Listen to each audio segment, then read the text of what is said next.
नमस्कार, माय माउली हिंदी समाचार में आपका स्वागत है और मैं हूं शेख इस्माइल। पूर्व मंत्री जोगू रामन्ना ने आरोप लगाया कि आदिलाबाद सहित राज्य भर में सीसीआई द्वारा की गई कपास खरीदी में करोड़ों रुपए की अनियमितताएं शामिल है और सरकार द्वारा दिखाई गई आंकड़े खरीदी के दौरान बताए गए आंकड़ों से मेल नहीं खाते हैं।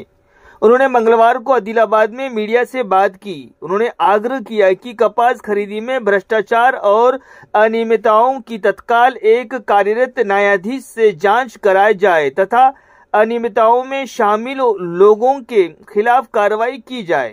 कांग्रेस पार्टी ప్రభుత్వం ఆఖరికి తెలంగాణ రాష్ట్రంలోని పత్తి రైతాంగాన్ని కూడా విడిచిపెట్టలేదు. ఇలా 3000 కోట్ల రూపాయల తెలంగాణ రాష్ట్రంలో పత్తి పండిన రైతుల్ని నిలువున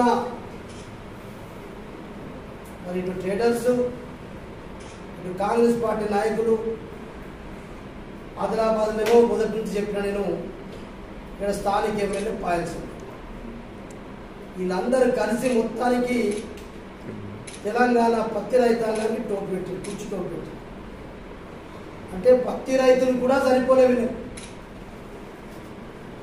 ఎందుకంటే ఈరోజు రాష్ట్రంలో 25 లక్షల మంది పత్తి పంట పండించారు. 25 లక్షల మంది పత్తి పంట పండిస్తే ఈ రాష్ట్రంలో 49 లక్షల బేళ్లు పత్తి ఉత్పత్తి అయింది. 49 లక్షల పత్తి బేళ్లు ఉత్పత్తి అయితే ప్రభుత్వ లెక్కలు చెప్తున్నాయి 41 లక్షల బేళ్లు సీసీఐ ఉన్నదని, కాటన్ కార్పొరేషన్ ఆఫ్ ఇండియా వాళ్ళకు ఉన్నదని చెప్పి కేవలం 8 లక్షల బేళ్లు ప్రైవేట్ వ్యాపారస్తులు ఉన్నారని చెప్పి ఇది ప్రభుత్వ అధికారులు లెక్క రాష్ట్రంలో. దీంట్లో ఆదిలాబాద్లోనే పెద్ద మొత్తంలో గోల్మాల్ జరిగింది. అంటే ఈ రకంగా 25 లక్షల మంది పత్తి రైతులు ఉంటారు, పండిస్తారు.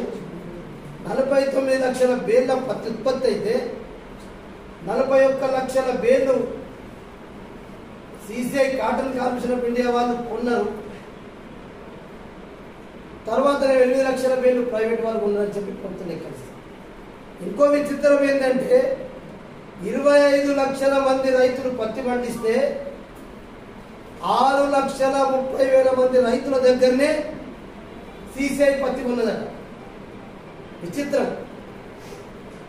25 లక్షల మంది రైతులు పత్తి పండిస్తారు, 49 లక్షల బేళ్లు పత్తి ఉత్పత్తి అవుతుంది, 41 లక్షల బేళ్లు పత్తి సీసీఐ కొంటది, ప్రైవేట్ వాళ్ళు 8 లక్షల బేళ్లు కొంటారు. మళ్ళా సీసీఐ కొన్నది ఎంత మంది రైతుల దగ్గర అంటే 6,30,000 మంది రైతుల దగ్గరే కొన్నారు.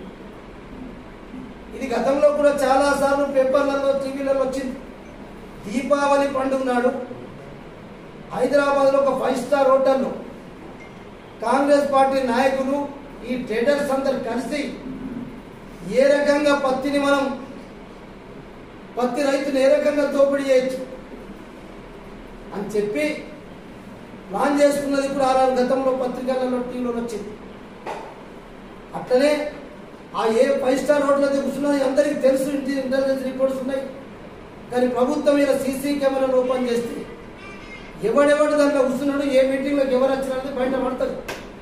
కానీ అది ప్రభుత్వం చేయలేకపోతున్నదంటే నేను మొదటి నుంచి కూడా ఆదిలాబాద్లో చెప్పిన గూడుగోన ఎమ్మెల్యే పాయల్ శంకర్ అని చెప్పిన గూడుగోన ఎక్కడైతే ఆదిలాబాద్లో మొదలైందో ఈసారి కుచ్చుటోపి పత్తి రైతులకు ఈ ఎమ్మెల్యే పెడతాడు. ఈ ఎమ్మెల్యే ఇక్కడ ఉన్నటువంటి ప్రైవేటు ట్రేడర్స్ కలిసి ఇదేదో పథకం జరుగుతుంది మొదలై ఇట్లా జరిగిందని చెప్పిన స్పష్టంగా చెప్పినట్టే రాష్ట్రంలో కాంగ్రెస్ పార్టీ ప్రభుత్వ నాయకులు ట్రేడర్స్ చేస్తే ఇక్కడ పాయల్ శంకర్ కూడా కుమ్మక్కై జరిగిందనేది నేను ఆనాడు చెప్పినా. ఈయన నిన్ననే విజిలెన్స్ టీంలు కూడా ఆదిలాబాద్కి వచ్చినాయి. మరి మీకు తెలుసుండదు. నేను చెప్పే ఉద్దేశం ఏంటంటే 25 లక్షల మంది పత్తి రైతు పండిస్తే 41 లక్షల బేళ్లు సీసీఐ కొన్నదని చెప్పినప్పుడు కేవలం 6,30,000 మంది రైతులు ఉన్నట్టు వాళ్ళే చెప్తుంటే మరి మిగతాది ఎట్లా ఉన్నట్టు అంటే టెంపరీ రిజిస్ట్రేషన్ల పేరుతోటి డిఆర్ ఇచ్చిన